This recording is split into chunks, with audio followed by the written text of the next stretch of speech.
함께 나누실 말씀 시편 37편 1절부터 11절까지의 말씀입니다. 구약성경 828쪽 시편 37편 1절부터 11절까지의 말씀 우리 다 같이 함께 합독하시겠습니다. 악을 행하는 자들 때문에 불평하지 말며 불의를 행하는 자들을 시기하지 말지어다. 그들은 풀과 같이 속히 배임을 당할 것이며 푸른 채소같이 쇠잔할 것임이로다. 여호와를 의뢰하고 선을 행하라. 땅에 머무는 동안 그의 성실을 먹을거리로 삼을지어다. 또 여호와를 기뻐하라. 그가 내 마음의 소원을 내게 이루어 주시리로다. 내 길을 여호와께 맡기라. 그를 의지하면 그가 이루시고 내 의를 빛같이 나타내시며 내 공의를 정오의 빛같이 하시리로다. 여호와 앞에 잠잠하고 참고 기다리라. 자기 길이 형통하며 악한 꾀를 이루는 자 때문에 불평하지 말지어다. 분을 그치고 노를 버리며 불평하지 말라. 오히려 악을 만들 뿐이라. 진실로 악을 행하는 자들은 끊어질 것이나 여호와를 소망하는 자들은 땅을 차지하리로다. 잠시 후에는 악인이 없어지리니 내가 그곳을 자세히 살필지라도 없으리로다. 그러나 온유한 자들은 땅을 차지하며 풍성한 화평으로 즐거워하리로다. 아멘. 옆에 있는 분들과 인사 나누겠습니다. 반갑습니다. 감사합니다. 오늘 주님의 은혜의 날에 귀한 수요일 밤에 나오셔서 예배하는 여러분들에게 풍성한 은혜가 넘쳐나시기를 간절히 축원합니다. 오늘은 시편 37편 1절에서 11절까지의 말씀을 가지고 멀리 바라보라, 다 같이 시작, 멀리 바라보라 라는 제목으로 함께 은혜를 나누도록 하겠습니다. 시편은 1편이 어떤 시로 시작되냐 하면 의인과 악인에 대한 이야기로 시작된다는 걸 여러분들이 알고 계시는 분들이 계실 거예요. 시편 1편이 의인은 어떻고 악인은 어떻고 이런 얘기로 이제 시작이 됩니다. 그래서 시편 150편이 쭉 이제 진행이 되는데요. 그런데 이 시편 1편만, 첫 번째 시편인 시편 1편만 의인과 악인, 악인과 의인에 관한 이야기를 하는 것이 아니라 실상 이 시편 전체 150편을 보게 되면 많은 곳에서 의인과 악인, 악인과 의인에 관한 이야기가 많이 나오는 것을 보게 됩니다. 그것은 왜냐하면 어쩌면 시편 1편이 마치 서문과 같기 때문에 그 서문을 풀어내는 거죠. 악인이 어떻다, 또 의인은 어떻다. 그러면 악인은 어떻게 살아가는가, 악인의 결말은 어떤가, 의인은 또 어떻게 살아가야 하는 것인가, 또 의인은 어떤 결말을 받는가, 이런 것들에 대한 이런 삶의 고백들이 넘쳐나는 것이 시편이기 때문입니다. 자, 그러면 시편에서는 그렇다 치고, 그렇다면 성경에서 말하고 있는 이 의인과 악인은 도대체 무엇인가? 그러면 여러분 한번 여러분들에게 질문을 한번 해볼게요. 의인이 많이 나올까요? 성경에는 악인이 많이 나올까요? 헷갈리시죠? 성경이니까 당연히 뭐가 많이 나올 것 같아요. 의로운 사람에 대해서 훨씬 많이 얘기할 것 같죠? 그런데 아니에요. 오히려 의인이 적고요, 악인이 더 많습니다. 그러니까 악인이라는 단어가 2배 이상 많이 나와요. 그러면 이 말을 우리가 어떻게 해석할 수 있냐면, 설명할 수 있냐면 이런 거죠. 그만큼 이 세상에 무엇이 넘쳐난다, 악인이 넘쳐난다라는 것을 이야기할 수 있습니다. 그러면 도대체 성경에서 말하는 이 악인, 도대체 어떤 의미를 갖고 있는가?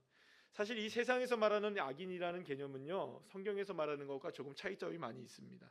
세상에서는 예를 들어서 행악자들, 윤리적으로나 도덕적으로나 규범적으로나 법적으로나 어떠한 문제를 벗어나 있는 사람들, 그리고 문제를 일으키는 사람들을 우리가 악한 사람이라고 얘기를 하죠. 그래서 보통 이렇게 생각하시면 됩니다. 기준이 있는데 그 기준에서 미치지 못하거나 그것을 역행하거나 그것을 넘어서려고 하는 사람들, 품행이 바르지 못한 사람들, 또는 어떤 사람들에게 악영향을 끼치는 사람들, 해악을 끼치는 사람들, 사회가 금한 일을 하는 사람들, 범법자, 이런 사람들이 전부 다 이제 세상에서 말하는 악인이라는 규정 안에, 규범 안에 들어간다고 볼 수 있을 거예요. 자, 그래서 시편 1편 4절 말씀을 보게 되면 시인이 이렇게 고백을 합니다. 우리 다 같이 읽어볼까요? 시작. 악인들은 그렇지 아니함이며 오직 바람에 나는 겨와 같도다. 시편 1편에서 1절부터는 계속해서 의인이 어떻다라는 얘기를 쭉 나옵니다.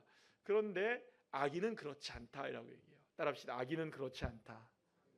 악인은 그렇지 않대요. 그래서 이 악인이라는 단어가 어떤 단어인지 찾아봤더니 라샤라는 단어인데요. 이 단지 행악을 말하는 행악자를 말하는 의미뿐만 아니라 이런 뜻이 있더라고요. 신이 없는, 신을 믿지 않는, 불경건한, 사악한 이런 의미를 갖고 있는 단어입니다. 그러니까 사실은 이게 어떤 뜻을 갖고 있냐면 단순하게 행악으로 인한 악함이 아니라 그 악함의 출발점이 어디서부터 나라는 걸까요? 하나님이 없다는 거죠.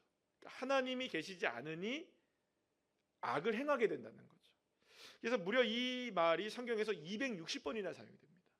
그만큼 많이 사용되는 단어가 이 악인이라는 단어예요.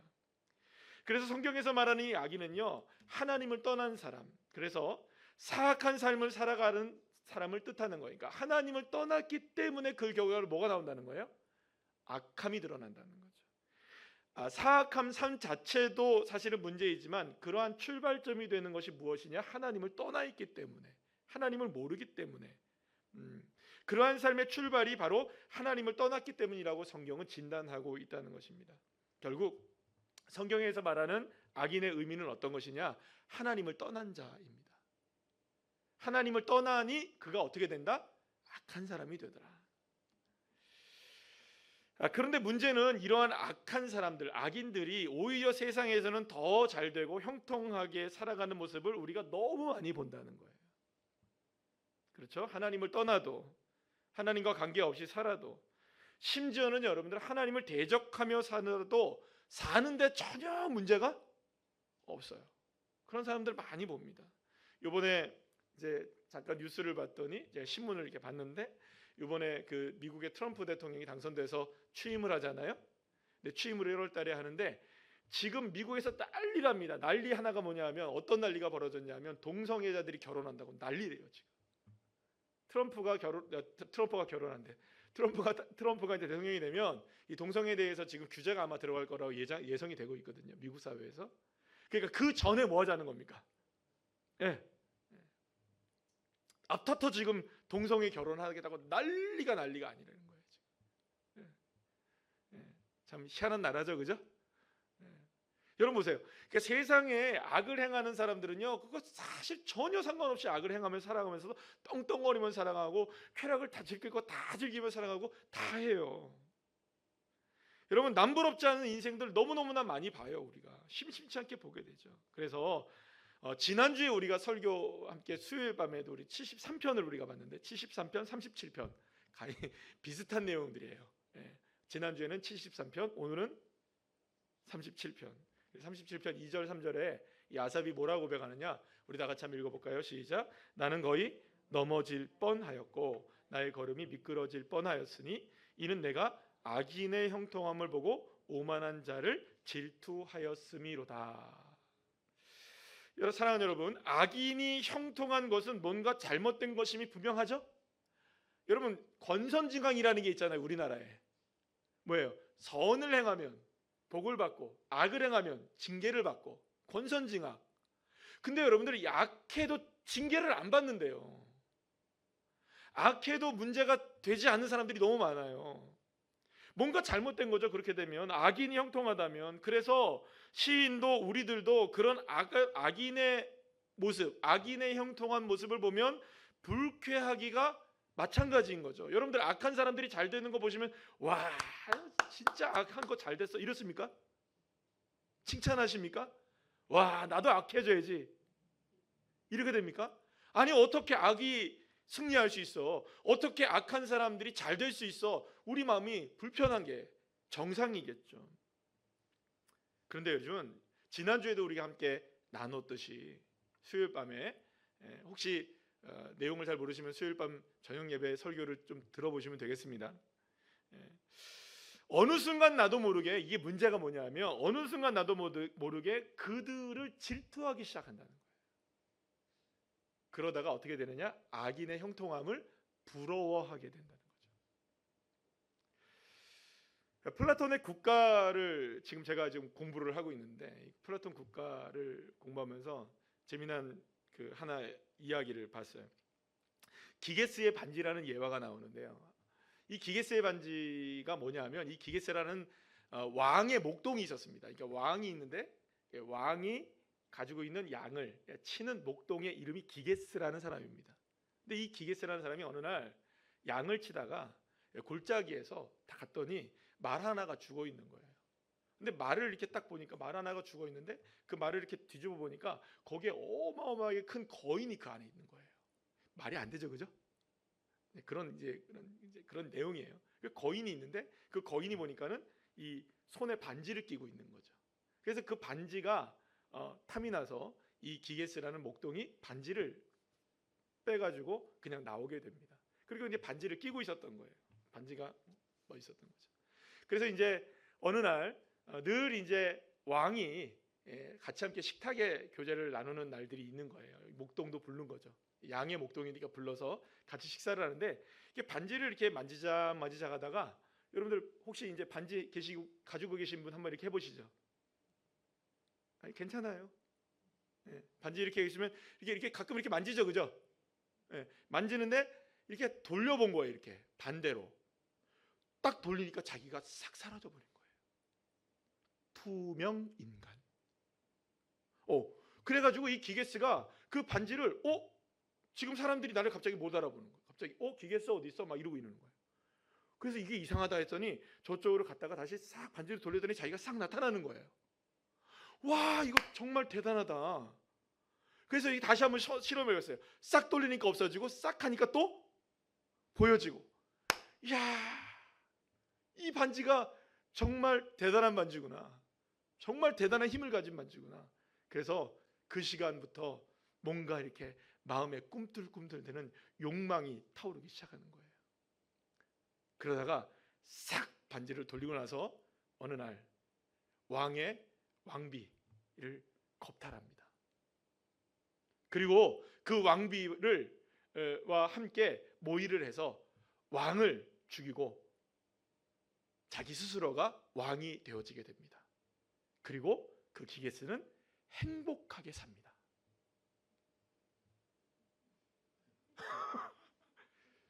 절대 반지의 힘인 거죠. 기게스라는 사람은 이 반지를 끼기 전까지만 하더라도 너무나 착한 목동이었어요. 세상 법 없어도 살만한 사람이었어요. 근데 갑자기 그 반지를 끼자마자 사람의 욕망이 타오르기 시작했고 어느 순간에 그는 잘못된 길을 걸어가기 시작한 거예요. 여러분, 이 사람은 악한 사람입니까? 악한 사람이 아닙니까? 결말이 좋아야 됩니까? 나빠야 됩니까? 근데 만약에 여러분 자신 스스로라면, 나에게 그런 절대 반지가 주어진다면 여러분들은 어떤 선택을 하실까요? 사랑하는 여러분, 이것이 이야기가 하는 이야기가 어떤 의미를 갖고 있는지 여러분 많은 의미가 있을 것입니다. 그런데 이게 중요한 게 바로 이거예요.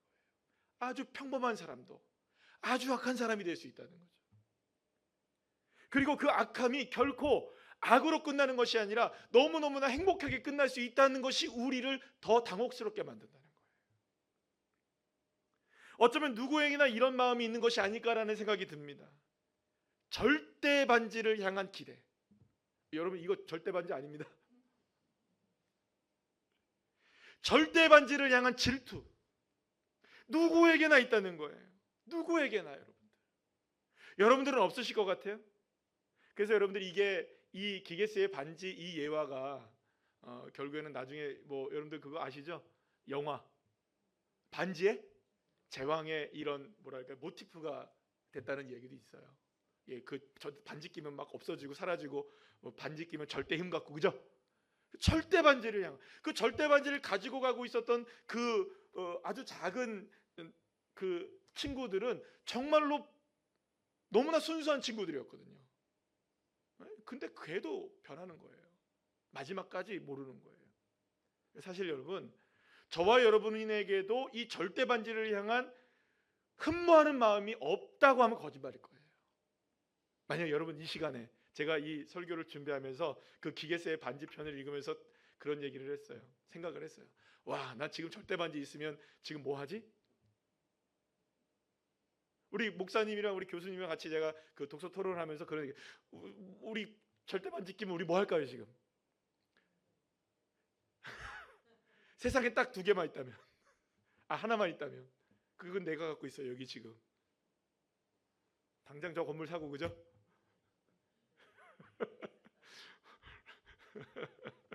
할 거 많아요, 여러분들. 누구에게나 그런 욕망이 있는 거예요. 그래서 여러분들, 아삽이 무슨 얘기를 하는 거냐면, 이 시편에 다윗도 마찬가지고요, 이 악인에 대한 질투, 악인에 대한 부러움, 악인에 대한 이런 여러분들 이 뭐랄까요, 그런 마음들, 이런 질투심이 있다는 것을 발견하고 아삽이 뭐라고 고백했느냐, 지난주에 말씀 나눴던 그 제목이기도 한데요. 시편 73편 22절 말씀에 보면 내가 짐승이라는 걸 깨닫는 거죠. 따라합시다. 내가 짐승입니다.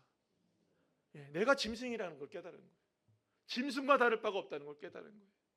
그래서 지난주에 말씀드렸던 것이 이제 시편 43편에 그 들짐승 승냥이 타조 말씀드렸던 거 기억나십니까 혹시? 그게 누구냐? 나예요. 나.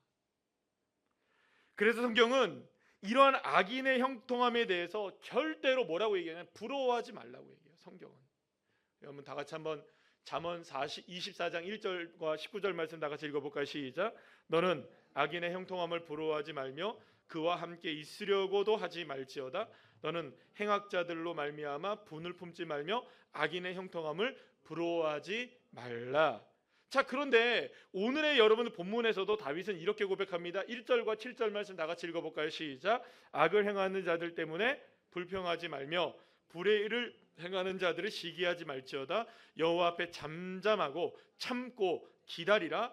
자기 길이 형통하며 악한 꾀를 이루는 자 때문에 불평하지 말지어다.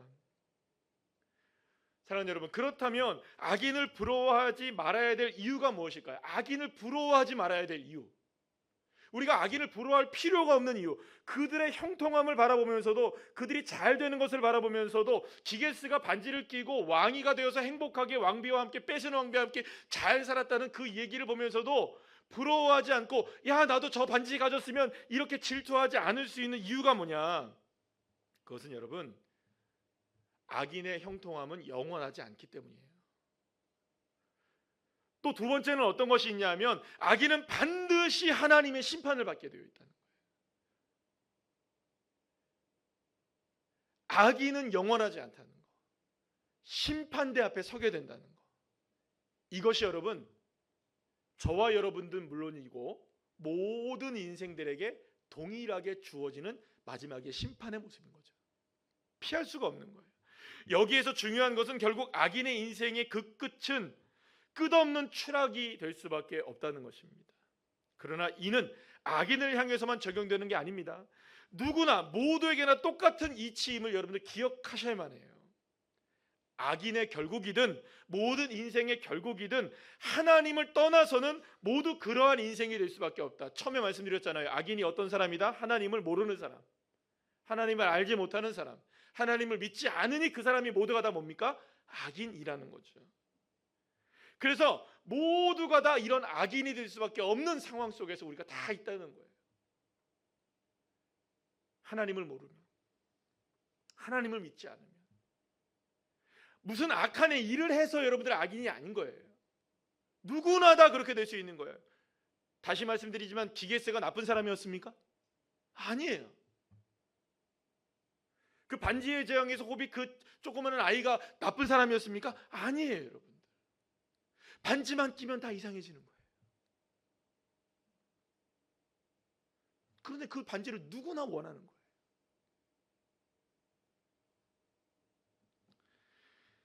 우리 모두 그런 인생이 될 수 있다는 것을 여러분들 기억하셔야 된다는 거죠. 그래서 다윗은 형통함, 악인의 형통함을 부러워하거나 질투하지 않겠다. 따라합시다. 나는 악인의 형통함을 부러워하지 않겠다. 질투하지 않겠다. 따르지 않겠다. 아멘. 그런 결단을 하게 돼요. 오늘 본문에서 결단을 하게 되는 거예요. 그러니까 이런 겁니다. 내 앞에 이 살이 쪘나 봐. 안 빠지. 이게 만약에 절대 반지를 한다면, 내 앞에 이 절대 반지가 딱 놓여 있으면, 그래도 나 이거 안 낍니다. 껴버렸네요, 제가 다시. 이거 안 합니다. 그 결단을 하겠다는 거예요. 근데 결단을 할 수 있는 이유를 제가 그냥 생각해봤더니 한 10가지 정도가 되더라고요. 그래서 제가 이 10가지를 그냥 다윗의 고백이고 다윗의 결단입니다. 그리고 저와 여러분의 결단이 되시기를 축복합니다. 우리 함께 읽어볼까요? 시작. 첫째, 시작. 첫째, 하나님을 의뢰하겠습니다. 하나님만을 의뢰하겠다. 둘째, 시작. 선을 행하겠습니다. 셋째, 성실하게 살기로 결심합니다. 넷째, 여호와 하나님을 기뻐하기로 결심합니다.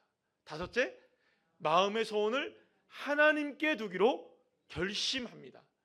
여섯째, 안 될까요? 여섯째, 시작. 하나님께 내 길을 맡기고 의지하기로 결심합니다. 일곱째, 하나님의 빛을 따르는 삶을 살기로 결심합니다. 여덟째, 하나님을 믿고 잠잠히 기다리기로 결심합니다. 아홉째, 불평하지 않겠다고 결심합니다. 열째, 온유한 자가 되겠습니다. 여러분, 이 다윗의 고백은요, 제가 이제 이 말씀 안에 풀어낸 것입니다. 이런 결단을 한 거예요. 그러니까 만약에 악한 사람들의 형통함을 바라보면서 어떠한 마음에 뭐 좀 질투감이 들고 진짜 그러면 나도 한번 해볼까 이런 생각 들 때 있을 때에 나도 그 반지에 대한 열망이 막 생길 때에 아니야, 나는 하나님의 빛을 따르기로 결단했어. 아멘. 나는 하나님을 믿고 기다리기로 결단했어. 아멘. 세상 사람들이 이렇게 가면 빠른 길이고 저렇게 가면 좋은 길이 나타나고 이렇게 가면 형통하고 저렇게 가면 괜찮다, 수없이 많은 사람들이 얘기를 해도 아니야, 나는 하나님 빛 따라갈 거야. 나는 하나님께 마음을 둘 거야. 나는 세상이 기뻐하는 일이 아니라 하나님이 기뻐하시는 일을 할 거야. 할렐루야. 이 결단을 한다는 거죠. 여러분, 다시 한번 우리 한번 첫째부터 10번째까지 읽어보게. 시작. 첫째, 이거 읽지 말고 그냥 계속 읽을게요. 시작. 하나님을 의뢰하겠습니다. 선을 행하겠습니다. 성실하게 살기로 결심합니다. 여호와 하나님을 기뻐하기로 결심합니다. 마음의 소원을 하나님께 두기로 결심합니다. 하나님께 내 길을 맡기고 의지하기로 결심합니다. 하나님의 빛을 따르는 삶을 살기로 결심합니다. 하나님을 믿고 잠잠히 기다리기로 결심합니다. 불평하지 않겠다고 결심합니다. 온유한 자가 되겠습니다. 아멘. 자, 그런데 9절부터 11절 말씀을 다시 한번 읽어볼게요. 성경의 말씀입니다. 시작. 진실로 악을 행하는 자들은 끊어질 것이나 여호와를 소망하는 자들은 땅을 차지하리로다. 잠시 후에는 악인이 없어지리니 내가 그곳을 자세히 살필지라도 없으리로다. 그러나 온유한 자들은 땅을 차지하며 풍성한 화평으로 즐거워하리로다라고 성경은 말합니다. 여러분, 이 모든 것을 통틀어서 다윗은 이러한 삶을 살아가는 사람을 뭐라고 얘기하고 있냐면, 따라합시다. 온유한 자. 예, 온유한 자. 그리고 여러분, 놀랍죠? 온유한 자에게 하나님이 뭘 주신다고 말씀하시냐면 땅을 주시겠다고 얘기해요. 여기서 이제 여러분들 갑자기 막 미소가 나오죠, 그죠? 드디어 땅 나온다, 그죠? 온유한 자가 땅을 차지할 것이라고 말씀드려요. 예수님이 하신 말씀과 똑같아요. 자, 그렇다면 온유한 자가 된다는 게 뭘까요? 온유한 자. 여러 번 말씀드렸습니다. 따라합시다. 온유한 자. 길들여진 자. 예, 길들여졌다는 거예요. 이게 길들여졌다는 게 뭐 어떤 잘못된 길이 들였다는 게 아니라 말을, 아주 야생말을 준마로 만들어내는 과정을 길들이는 과정이라고 얘기하는 거예요. 온유한 자가 어떤 사람이냐? 하나님의 말씀에 길들여진 자, 하나님의 은혜에 순종하는 자, 하나님의 법을 따르는 자. 이 사람이 어떤 사람이냐? 온유한 자인 거예요. 그러니까 어떤 상황 속에서도 내 기준은 하나님의 말씀에서 조금도 흔들리지 않겠다는 믿음의 고백을 가지고 살아가는 사람이 누구냐? 온유한 자인 거예요. 그렇기 때문에 온유한 사람은 결코 당장의 삶으로 자신을 평가하지도 않고 근시안적으로 세상을 바라보지도 않습니다. 왜냐하면 오늘의 삶이 전부가 아님을 알기 때문이죠. 어쩌면 세상에서 온유한 자에게 땅이 절대로 온유한 자에게는요, 세상 사람들의 보기에는 온유한 자에게 여러분 땅이 주어지지 않아요. 하지만 온유한 자만이 땅을 차지한다고 말씀하고 있는 이유는 뭐냐 하면 바로 주님이 그렇게 말씀하시기 때문이기도 하고, 이 사람이 온유한 자가 땅을 차지할 수 있는 이유는 오늘은 아닐 수 있어요. 중요한 건 오늘은 아니어도 그게 언젠가 주님이 주시는 하나님의 나라로 우리에게 다가온다는 것입니다. 사랑하는 여러분, 그렇기 때문에 이 온유한 자는요, 절대로 지금의 형편과 어제의 일로 인하여 나를 평가하지 않습니다. 사람들을 바라보면서 그 사람 때문에 부러워하지도 않아요. 그 사람에게 여러분들 질투감을 느끼거나 여러분들 그 사람을 향해서 실망하지도 않아요. 여러분들 사실 다 솔직히 어떻게 말하면 도찐 개찐 인생 아니겠습니까? 여러분 솔직히 말해서 우리 저와 여러분 모두를 포함해서 모든 사람들이 다 50보 100보죠, 그죠?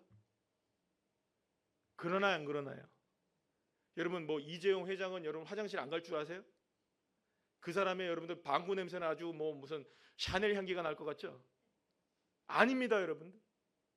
똑같습니다. 저나 여러분이나 모든 사람들이나 사실 살아가는 인생의 모습들은 별반 차이가 없어요. 그러니 여러분, 예수 믿는 우리들이 온유한 자가 된다는 것은 어떤 의미를 갖고 있느냐?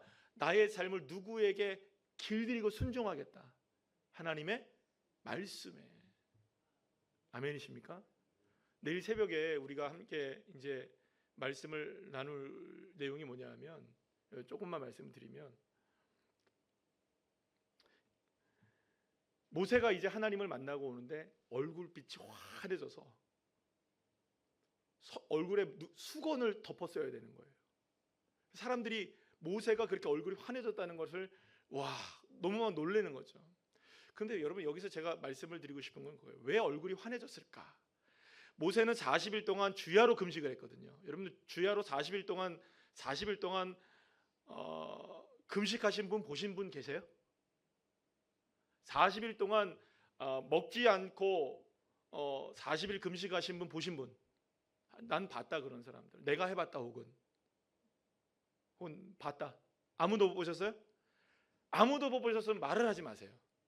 저는 3번이나 봤어요. 저희 아버님을. 그거는 사람이 형상이 아닙니다, 여러분들. 사람이 아니에요. 그러니까 그냥 얼굴에 거죽만 붙어 있지 모든 게 해골입니다. 그냥 빛이 날 수가 있을까요, 없을까요? 빛 안 나요, 여러분. 아니 영양소가 하나도 없는데 무슨 빛이 나요? 근데 모세가 40일 동안 금식을 하고 내려와서 빛이 났어요.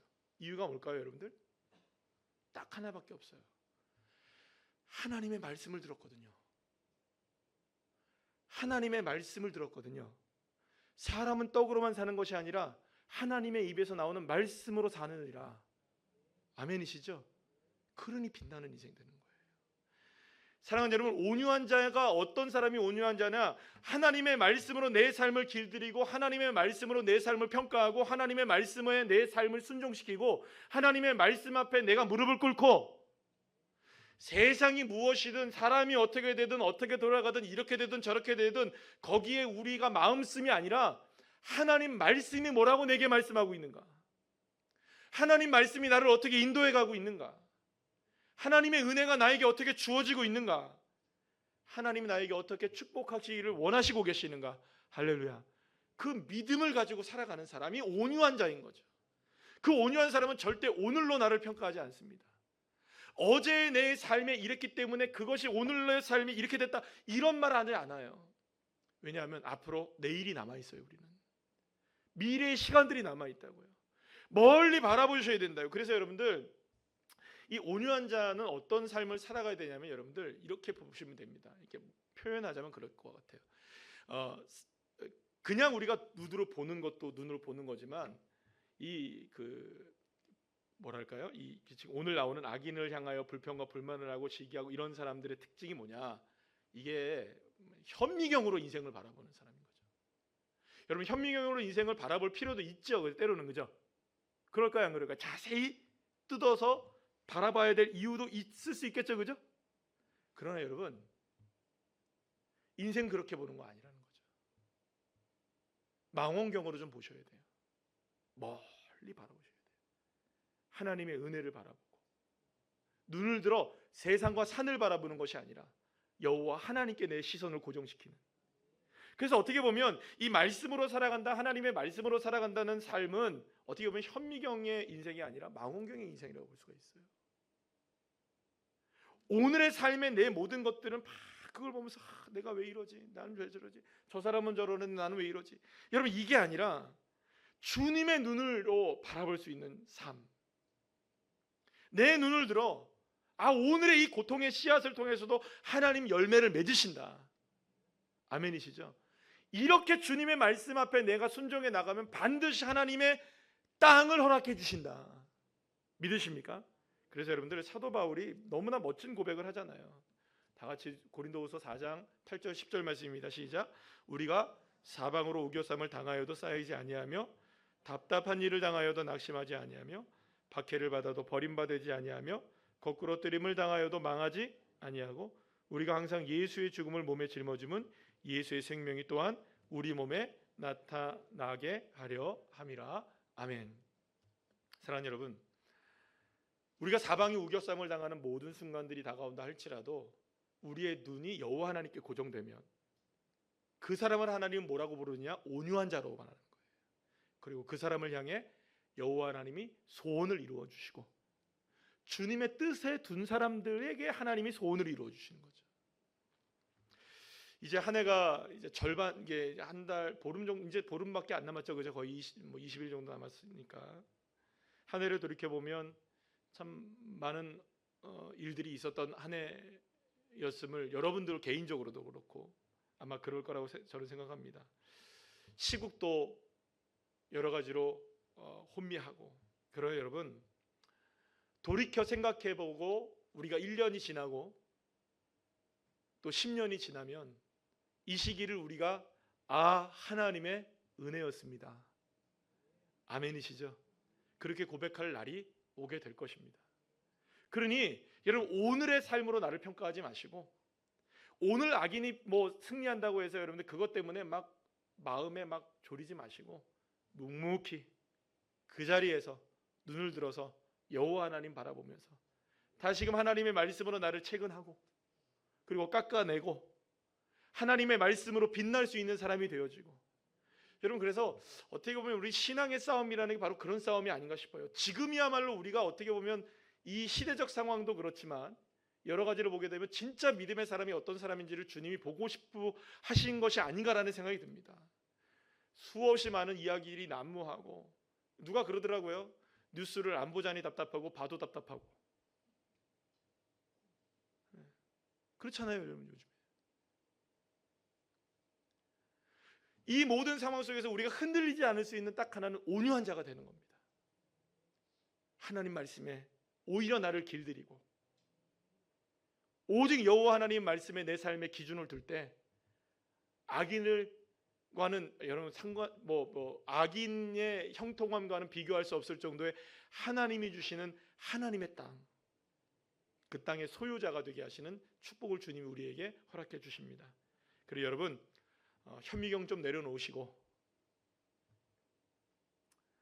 좀 망원경으로 좀 바라보시면서 저 언덕 너머에 있는 하나님의 은혜, 그분이 나를 향해 지금 달려오고 계시다는 거, 할렐루야.